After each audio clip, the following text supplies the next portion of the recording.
you see that this is Groote Hospital, and you must remember Groote Hospital is a tertiary institution, so you get those that are severely injured that would go there. You see the profile of women, the red is women, is slightly bigger. And you go now to the primary healthcare facilities. This is just one of our healthcare facilities, Elsies River CHC. You can see that the females take up a much bigger burden. Much bigger burden, and this starts to tell us that really the profile of injuries is very different. Women get injured, possibly in interpersonal violence, but not as severe as males that end up either in the tertiary institutions or end up in our mortuaries.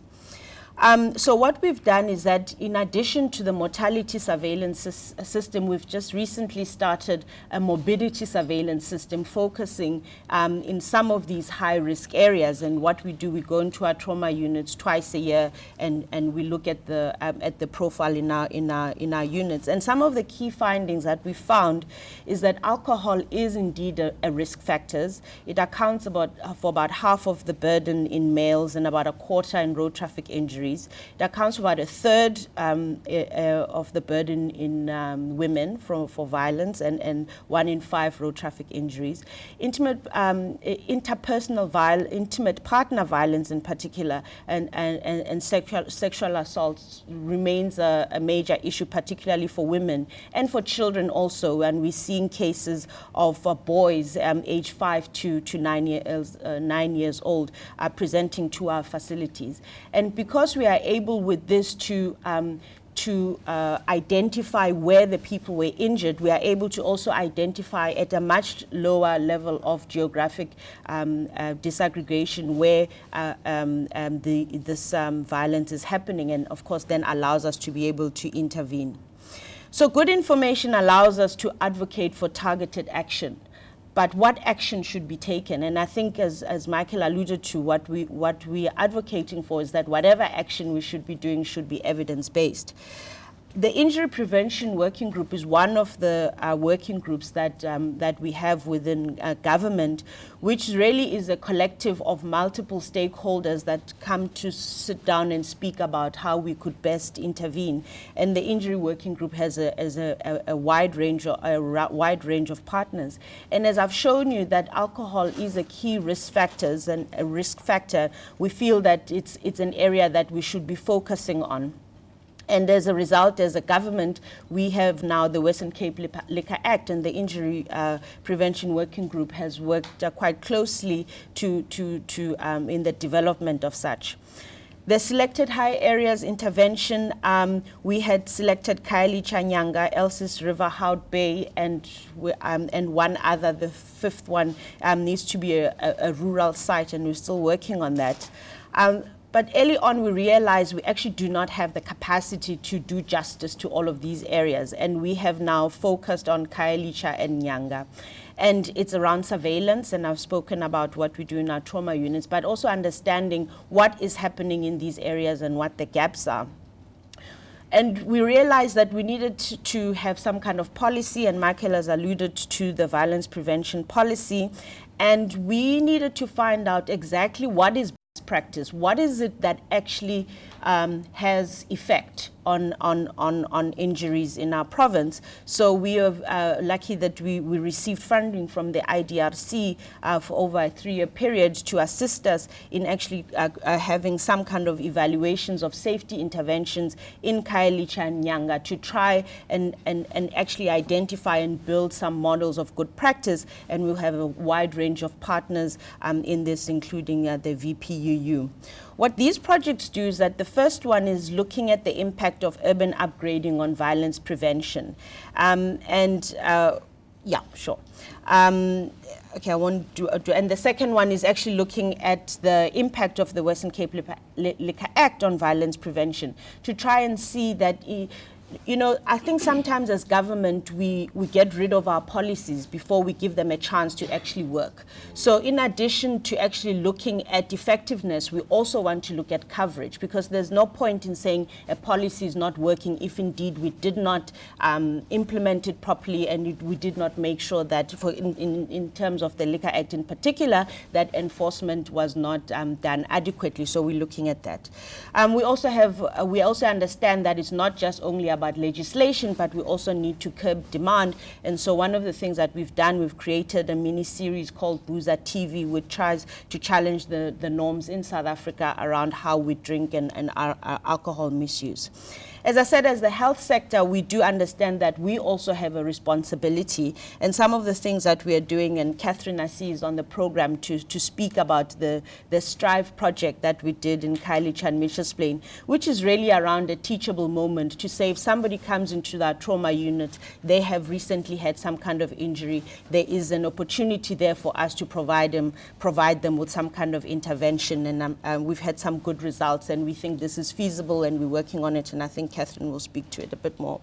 We also have an intimate partner violence project that we are doing in our trauma units, in our primary healthcare facilities, because there's evidence that shows that if we could screen women that are coming in possibly somaticizing, meaning that they're coming in with backache, etc. If we ask them a few leading questions, we could identify them as potentially women who would not necessarily go to the police stations to report that they have they are victims of intimate partner violence, and then we could assist them.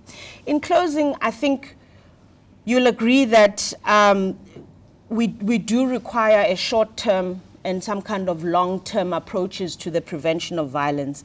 And intersectionality is not something that is a nice to have. We really have to have it. And I think as a government, we have really tried hard to work across the government, particularly at this stage, provincial and local government. And with the national government, I would say not so closely, but definitely with the municipalities, particularly the city of Cape Town, things are getting better.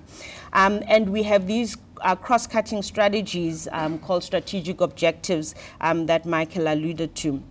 I think what has been quite nice for us, because we've been working in this area since 2007, you know, from the time that we started with the Western Cape Burden of Disease Reduction Project, we've had 2 political parties that have led the province. We started this project with the ANC, and now we have the DA as our political party. And what has been really great is that this area has not been politicized, is that the strategies that we were working on have remained and have not been changed by the political parties that have taken over.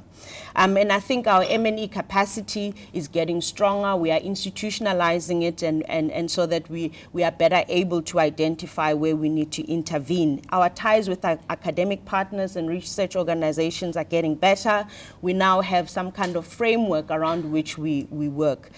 I think the area going forward that I think many of you would be interested in, that I think we really need to work on, is how do we efficiently generate information that is relevant, that is valid, that we can all share.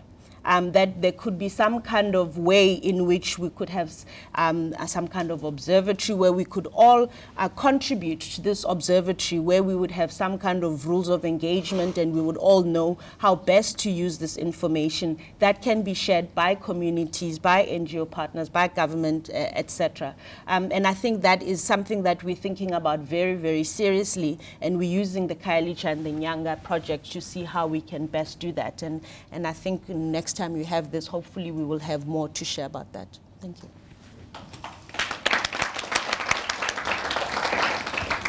Thanks so much, Tracey. Gideon.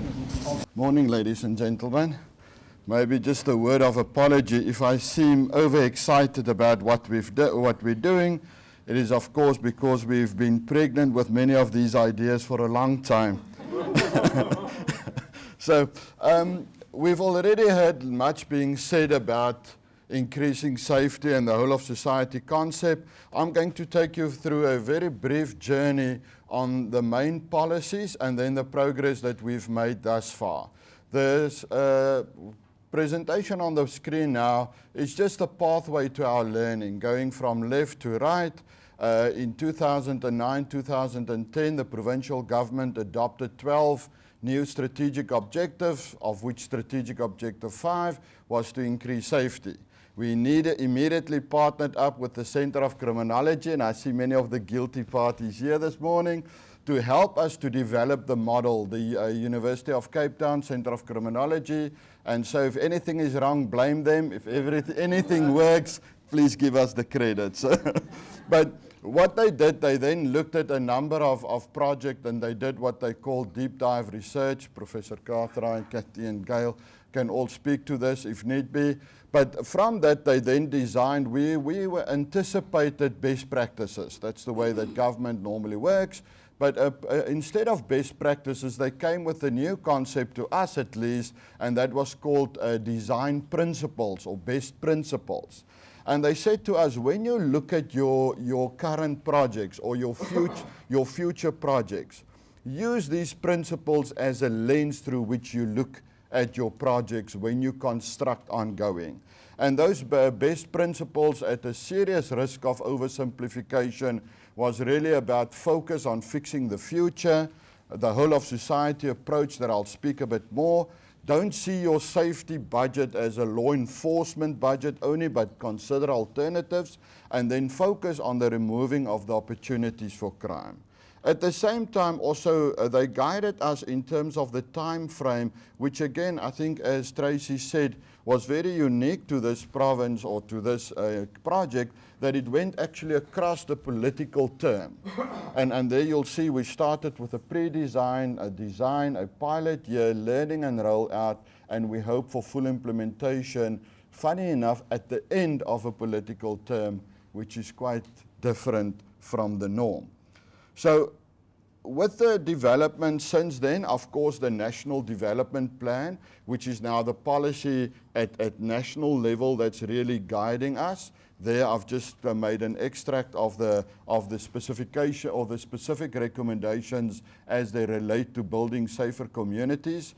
And I'm not going to repeat those per se, but when you look at those through a provincial lens, because remember, the Constitution only gives the province limited powers. Policing is a national competency. It is controlled by national. The province have no direct control over policing and many other areas of safety and security. So again, we took the NDP, National Development Plan, and we looked through it through the provincial lens. And that's really the first 3 bullets or recommendations, namely strengthen the criminal justice system, make the police service professional, and demilitarize the police.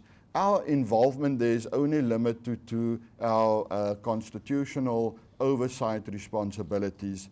And the last 2, in terms of building an integrated approach and building community participation in community safety, that is what Michael already spoke about, the whole of society. Okay, so then the second one is where that Dr. Lawrence or Gilbert spoke about yesterday, is understanding the levers of control. Now again, this is important when we start adopting policies in government. Because as you may know, there's some good projects in government, but there are many bad projects that we are simply unable to get rid of because they are institutionalized. What does it mean when a policy is institutionalized? Well, it means it is somewhere written in a law. You understand? And to have a law change could take you easily 1.5 to 2 years. You understand? So if it's written in a law, government must do it. So therefore, we started with the writing of the Community Safety Act, which I'll speak again. Of course, the influence on allocation of budgets, because our budgets, as many of you may know, our budgets are already aligned and allocated for 3 years from now. So you understand, any new project can come on board year 4, year 5, although there are some discretions, and the sooner you start building those discretional funds into your budget, the fitter for change you become later on. Understand the barriers to integration, and that's what Gilbert spoke about yesterday, especially in the criminal justice system.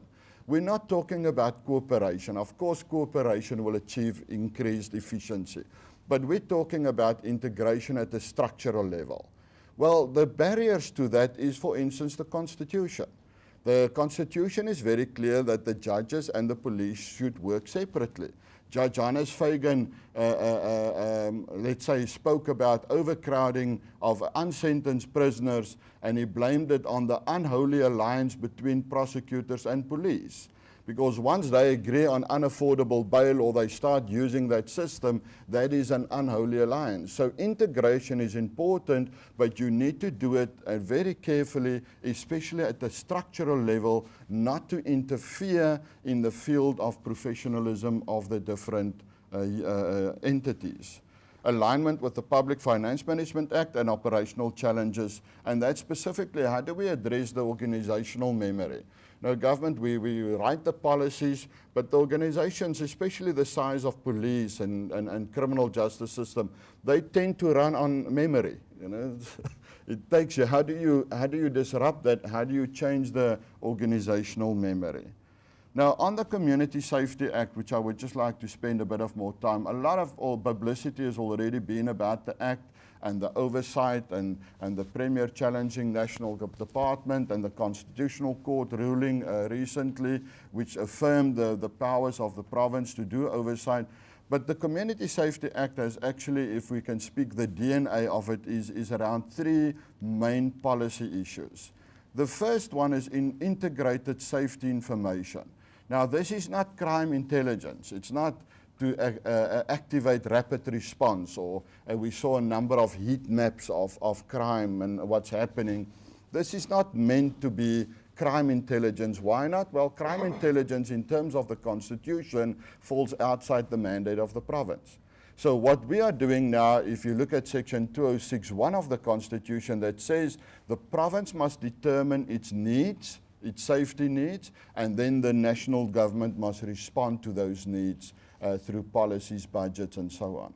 So we're looking at historically how did government, because it's one of the challenges that we constantly face, is that decision as a bureaucrat, where do you deploy the resources? You understand? And there's a lot of noise. Now, for instance, take the example of Bredasdorp. Before the tragic death of Anine Booysen, Bredasdorp did not feature on any heat map in the country. Yet one incident, now everything, the resources. So we are constantly faced with the difficult decision, where do we deploy our resources? So what we hope to achieve through this integrated information system is to help us to determine the methodology that we use.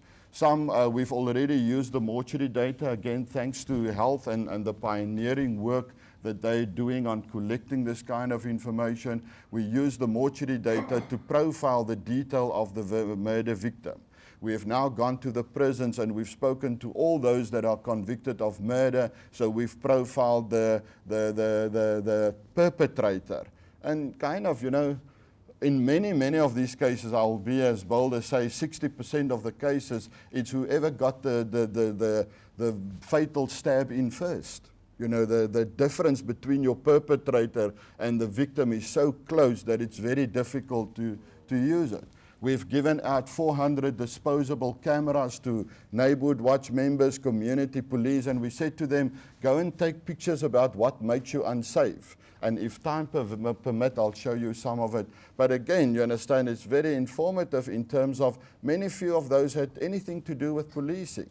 It was about dilapidated buildings, dark streets. You understand? So therefore, when we do this integrated safety information, we also use this not only to mobilize police resources, but also to mobilize the resources in provincial government, in an integrated or transversal fashion, social development, health, etc. I can use many examples. But we also then look at local government. You know, the city of Cape Town has a safety budget of 1.3 billion rand. So how do we mobilize those resources as well?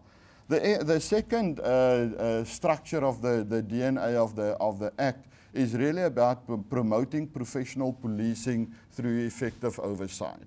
There are a number of projects. Maybe the best one that I can mention is our watching briefs, where we've appointed a number of very experienced prosecutors or ex-prosecutors, and they follow cases, especially gang murders or serious cases, and they make sure that the policing side of it is done well.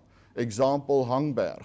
A person was stabbed in front of the whole of the community, arrested, taken to prison. 3 months later, he was given a 300 rand bail. But through our intervention, the watching brief, what we could find is that the police official, let's say, neglected to go to court on 3 times with the docket. So when we confronted the issue, the police official said, no, I sat in the corridor. The prosecutor said, but I called you 3 times. You know? And these people both have files stacked on their table. Nobody has the time to go down, and as they say, the devil is in the detail. Not that I say any of them are the devil, but I'm just fine, thank you, kind. Then the last one is building safety partnerships. Now that's again, you know, many people have been in government also for many, many years, and they say, you know, government is like that partner that when the bill comes, you run away, you understand? So how do we then look at building partnerships? How do we, and the focus on getting government to be a capable partner? What does capable partner means? Well, it means clarity of roles. Who's going to do that? Structures, MOAs, budget, and so on. So the Act again provides for the department, because the reason why we don't sign the check is because then we'll get a qualified audit. We need a mandate to sign the check, and the Act gives us the mandate. So again, the structure of the Act allows us then to do this. Let me use a practical example now, the community police forums. Now, those that know, in terms of the Section 18, Section 19 of the South African Police Services Act, the community police forums have a powerful legal mandate. They can oversee their police, they can direct resources, they can interact with their police station. If it's not resolved, they can escalate the issue. You understand, they are almost like civilian auditors. Now again, sadly, our community police forums in many cases have become dysfunctional. I don't know how many of the experts in this room are involved in community police forums. And maybe that's the problem. Why don't we attract the right people? Why don't we have the expertise? So what we have done, for instance, on the community police forums, a very basic project, and it's closely aligned to the National Development Plan, where they speak about capacitating the CPFs, and there you'll see to mobilize communities with dedicated budget and cost-effective analysis, improving on their effectiveness. That's an exact quote from the National Development Plan. We went and we looked at the legal mandate, and we said, and now the law is written in kind of general terms. So the Section 18(1)(b) of the Act would read, your role is to promote communication between the service and the community. Well, you know, that could mean anything. Promoting communication could be, I think, like a Skinner story also. That's also promoting community. So it's really about, you understand, how do we take this? And we took it and we broke it down in specific deliverables. One example is the number of station meetings that you have with the station commander. You understand? And then we start and we measure it. It's electronically done. They submit the report, and we measure, we get the reports, and we then confront the police. So all of a sudden, you can see that by simply measuring it, simply giving it the structure, we are now seeing that there's a significant shift in the work that they do. Way forward, clarity of mandate. I've already spoken about the integration challenges. What is the antidote to that? Well, we need to clearly define the mandate. And if we need to pick a fight with the police, let's do it, because at least we'll know at the end of this who must do what. We are spending millions of rands on oversight. If the Constitutional Court say we mustn't do it, then we can use our money for something else.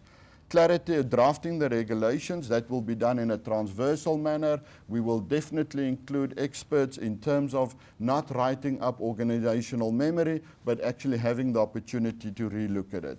Dedicated budgets, the pilots projects as a filter, and then there will be no big launch or big bang implementation. It's an ongoing process. Chairperson, if my time permits, let me just very briefly just show you some of those pictures. I wonder if they are clear there, but there you can see that is now the photos that we gave to the members of the community, and we said to them, go and take pictures about what makes you unsafe. And we challenged them to differentiate according